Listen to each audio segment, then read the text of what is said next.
দাদা সমৃদ্ধরা আজকে এবং আমাদের একজন বর্তমান কৃষি দাদা আলমোরা সাবসাইডের পদ্ধতির উপর আজকে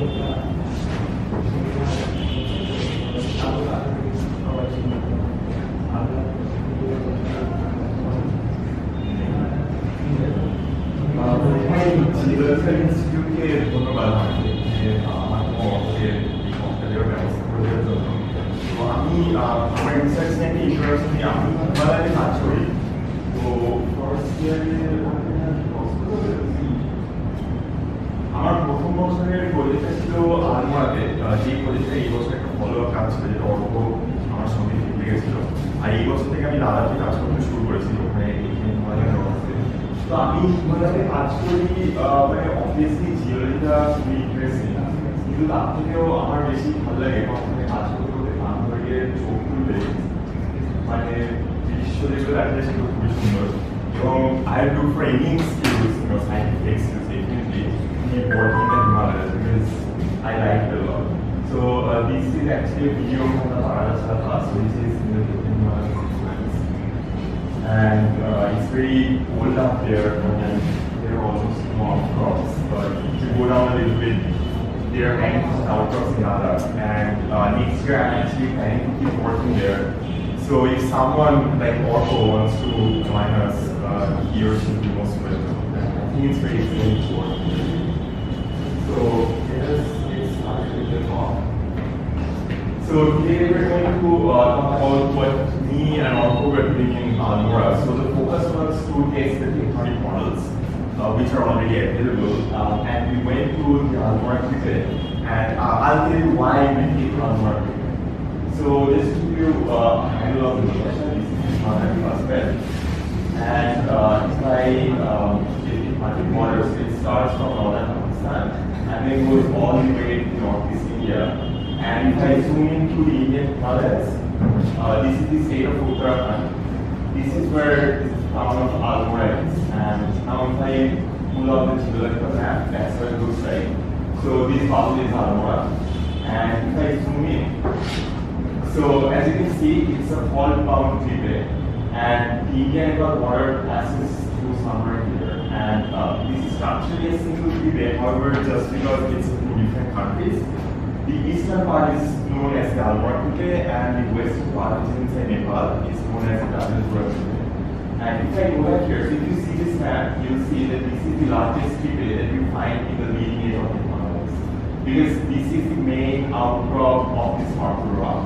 And this cricket is, it's in the leading edge. So the main reason we pick Almora because it's the largest cricket, and there is other reasons as well, which I'll describe pretty soon. But let us take back a little bit and see what happened during India-Eurasia collision. So the Indian plate was traveling pretty fast. It was around 15 centimeters per year. And then right after the collision, at around 50 mm, the speed dropped down to 4 centimeters per year. So just by looking at the drop in speed, you can imagine how huge the impact was. And that impact squished up all the sediments that we had in the Indian Ocean and formed the Himalayan Golden Prospect. So this diagram right here, it's a rather schematic diagram, but I still pick this one because you can see both the profile and the topography as well. So the Himalayan thrust belt is a typical forward propagating thrust belt. By forward propagating, what I mean is that the northernmost thrust develops at the very beginning, and then as the deformation proceeds, you develop the thrusts which are to the south. And all of these thrusts are joined with the main Himalayan thrust, which you can't see in any outcrop. But from geophysical data, people have interpreted that all the thrusts actually join the main Himalayan thrust. And these borders right here, these are the Everest region, and you can see how magnificent the topography which is created with this coast. So this cross section right here, this is more scientifically viable, I'd say. This is the forward model by my advisor, Dr. Robinson. And as I go through this diagram, I'm going to refer to this more simple diagram because the rock groups are kind of sitting there. So there are three major rock groups in the Himalayas. The blue one is the Asian Himalayan sequence. Then the orange one is the Greater Himalayan sequence, which is more metamorphosed compared to the Himalayan sequence, and the gray one, which is the lesser Himalayan sequence. So at the very beginning, the Greater Himalayan sediment was getting thrust upon the Greater Himalayan sequence, and that's how the Greater Himalayan sequence got metamorphosed. However, during Miocene, the MCT or the main central thrust that became active, and the Greater Himalayan thrust was getting thrust upon the lesser Himalayan sequence. So this gray color in this diagram that indicates an increase in temperature. So as you can see, in early Miocene, in Oligocene, the Greater Himalayan sequence was getting metamorphosed. However, after the MCT started moving, the lesser Himalayan sequence started getting metamorphosed. And we'll find, okay, so there is one flaw in this diagram. So if you see this, there is no erosion in the first 5 states. The erosion is shown only in the final one. However, in practicality, the erosion and deformation goes hand in hand. It happens contemporaneously. But it's very difficult to come up with models which would do these two simultaneously. That's why we have to do this sections in the erosion in the last year. So if you actually go in the field, you'll see something like this. So this bubble right here, that's our town of Almora. And if you walk across the mountain belt, all you see is folded sediments, and then there are some thrust planes. Now, just by depending on how you join these thrust planes, you can come up with different models. That is where all the discrepancy actually comes in. So these are the 4 major models, I would say, or the N members. There are lots of models actually almost all the papers come up with their own model. But this diagram I think from data, and I borrowed it from there because this was a very nice compilation to show what are the different scenarios that you can see. So this bubble in all this diagram, that's our Almora. And so this is the first model, and it says that the MCT goes all the way out to the leading edge of the Himalayas. However, the HTDS or this outward detachment doesn't run all the way up. So it ends somewhere around here. And then the second model says the HTDS actually merges with MCT right below the Almora event. And the fourth model says the HTDS runs parallel all the way out. It doesn't merge. But still, the Tibre actually contains some of the green rock, which is the Himalayan rock. And the fourth model says there are more than 2 thrust sheets, and the HCDS actually runs parallel to the MCT. So now, if we go by these models, we would expect to see Himalayan rocks on top of the Almora, except in this model. So they put a patch of green there because from their field observations, they said that they are Himalayan rocks. However, from my and our experience, we came across the Himalayan rocks, and there are actually other supporting models to say what kind of rocks we have in Somiddho. But before I go into that, so this map is again from Kolkata, and as you can see, this is the Almora event, and this is the Geological event. They were working somewhere here. So as you can see, there are 2 fault planes north of the Tibre, and they are marching somewhere around here. And the entire Tibre is made out of the Himalayan rocks. So our idea was to go there and see whether we can find shear zones or what kind of rocks the Tibre is made of.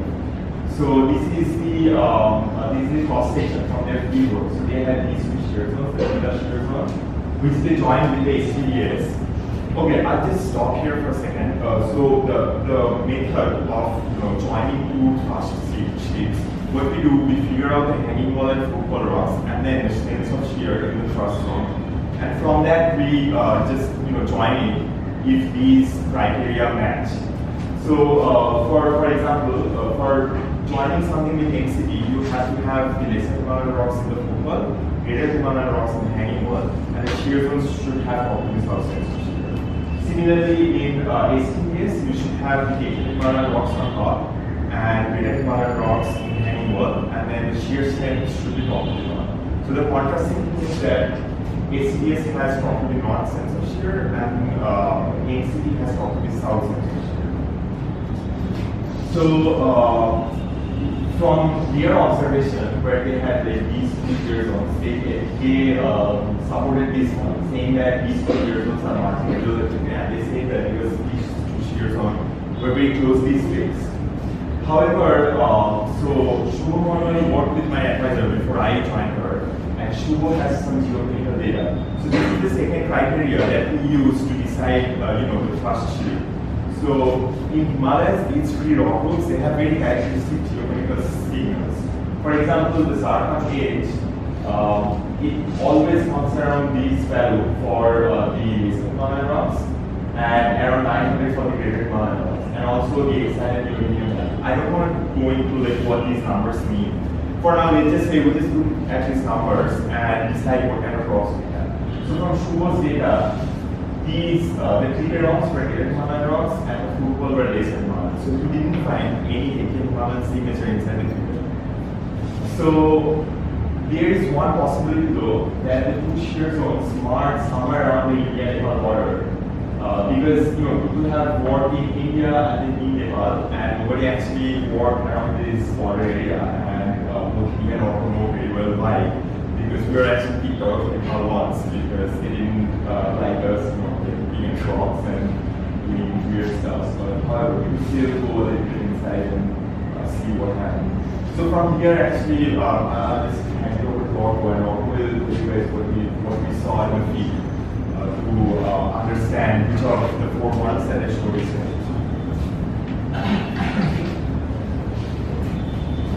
Now, this is about all about Almora feedback, which is the feedback is bounded by North Almora fault, and this is the South Almora fault, and this is Rambar Mushari Trust, Trust. This is LCD or main center trust, and this is the red line shows or main mountain trust. Those are the 3 towns near our field area vicinity. This is Almora, this is Bageshwar, and this is Almora. We have had a transact from Almora to there somewhere Koshani was, and here's and the second transact was from Almora to Bageshwar, and the third transact was in Nepal, which is in north-eastern side of Talindra. Now, the broad lithology of Almora Clippe, which is modified from Balkan. This is the Clippe comprised of the greater Himalayan rocks, shown by the orange color, and this is the lesser Himalayan rock, which is shown by the grey color, and this is the football rock, and this is the animal rock of the Clippe. As Somiddho previously told, there are 4 existing tectonic models of Himalayan fold belts. The first one says that only NCT folded to form the Almora Clippe. This is the Almora Clippe. The balloon shows the position of Almora town. The second model, the second model says that NCT and STDS or South Steerage Development folded, both are folded parallelly to form the Almora Clippe. And in the third case, NCT and STD marches somewhere in north of Almora fault to form the Clippe, and in that case, we have found in that case there are various trust sheets, and some of them were marched in the north of the Almora Clippe. Now, for the first case,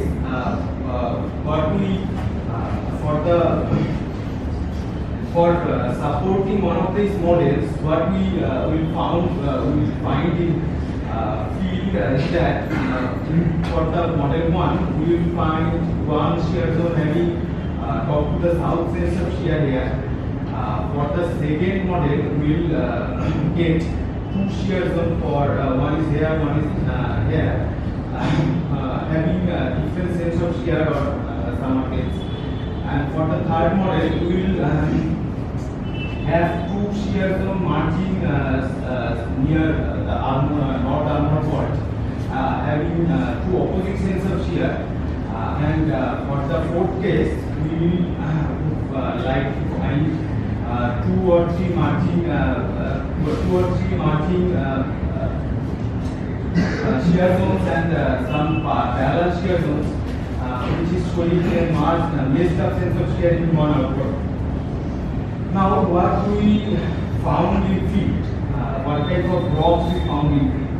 These are the GH rocks, and this is a schist rock containing garnet grain shell. As we see, this is the azimuth of the rock in the schistosity plane, and this says that the rock schistosity was moving towards south. This is another schist rock which is maybe pelagic schist.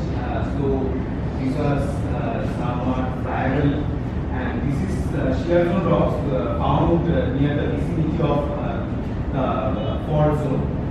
Those rocks are mainly gneiss, mainly shows gneiss stability, and we can see those quartz plates and porphyroclast where you can find the shear senses as well. This is another shear zone rock from different outcrop, and this is a stretched quartz plate found in this outcrop. And this is a LH rock. This is mainly a quartzite rock, and we can see veins going here and there. This is another outcrop of LH rock, and here some primary sedimentary structures like porphyry was present. So we can conclude from that GH rocks are more metamorphosed than LH rocks. Now, some structural geological map from our field area. This is our area in field area in India, and now we will zoom into it, and we can see that this is the Almora fault, this is the town Bageshwar, and those red dots are our field locations. And if we plot grading planes here, this mainly shows that the gradings are mainly keeping towards south. And this is our second location near second area, field area near Dadadura, or which is in Nepal. And if we zoom into it, we can see this is the northern fault, and this red dots are field locations, and the azimuths already also shows that the gradings are more or less southerly. Now, some of the footwall structures, as previously told, for the LH rocks, the footwall rocks, which are somehow more deformed than the GH or the Kalimantan rocks. Here, the north is pointing towards here, and these are the tight foldings we have found in the footwalls. So, this one, and this one, those are some tight folding which are not virgin mainly, which are found in the LH rock. In this outcrop also, this is the north is found pointing towards right, and this is a also with tight folding, also not virgin north.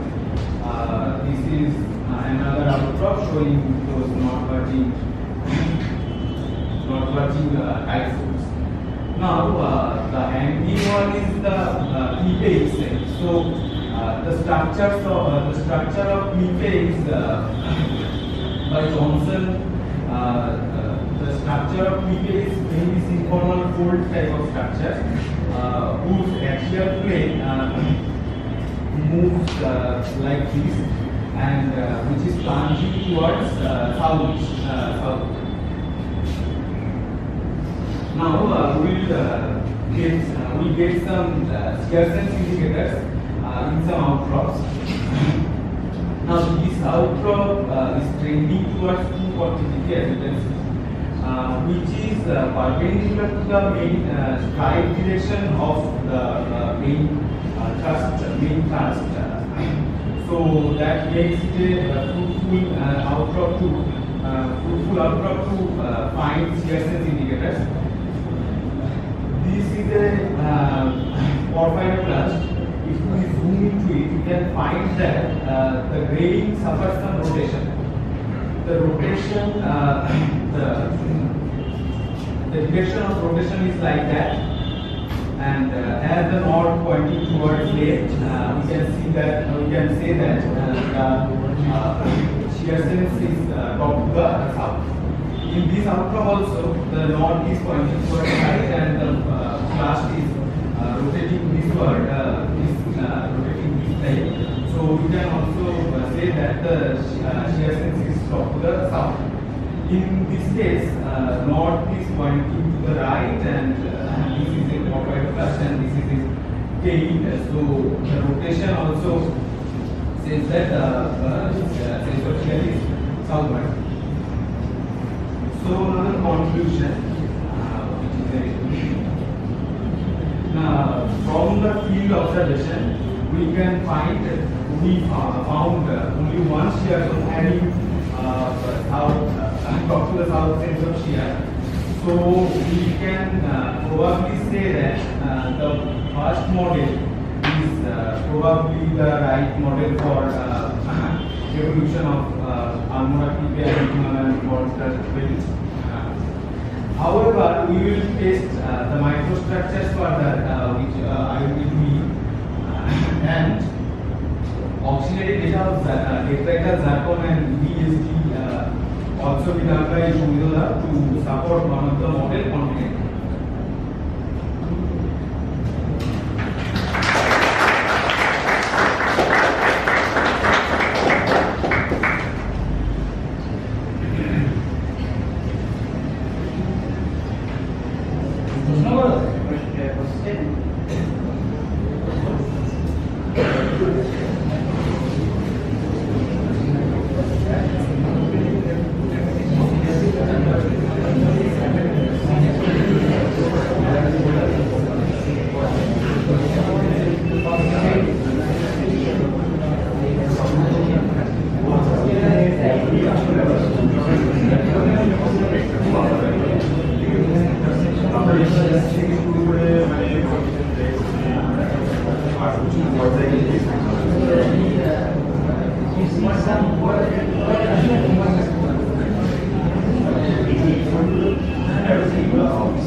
এই মডেলটা হচ্ছে আমার অ্যাডভাইজারের model.